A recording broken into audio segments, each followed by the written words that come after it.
Hi friends, என் பேர் குணா. நீங்கள் பார்த்துட்டு இருக்க வீடியோ கார்விங் ப்ரோ சேனல். நம்ம சேனலை சப்ஸ்கிரைப் பண்ணலாம், சப்ஸ்கிரைப் பண்ணிங்க ஃப்ரெண்ட்ஸ். பக்கத்தில் இருக்க பெல் ஐக்கானை தட்டி விட்ருங்க.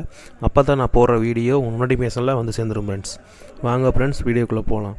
ஃப்ரெண்ட்ஸ், இன்றைக்கி என்ன பார்க்க போகிறோம்னா, இதுதான் நிலைக்குள்ள மேப்படி. இதில் வந்து மையத்திலிருந்து பிரிஞ்சு போகும் பத்மம். இதில் 3 டிசைன் வருது. ஒன்று இலை, அடுத்து பூவு, அடுத்து பத்மம்.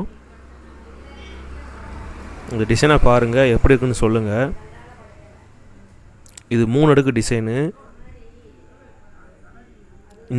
இந்த படி வந்து நிலைக்கு மேலே வர்றது. இதில் தான் நிலக்காலெலாம் மாட்டணும். இந்த நம்பர் போட்டிருக்கு, அந்த நம்பர் படி கரெக்டாக சேருமான பார்த்து மாட்டணும். அவ்வளோதான் ஃப்ரெண்ட்ஸ் இந்த வீடியோ. நம்ம வீடியோவுக்கு சப்போர்ட் பண்ணுங்கள்.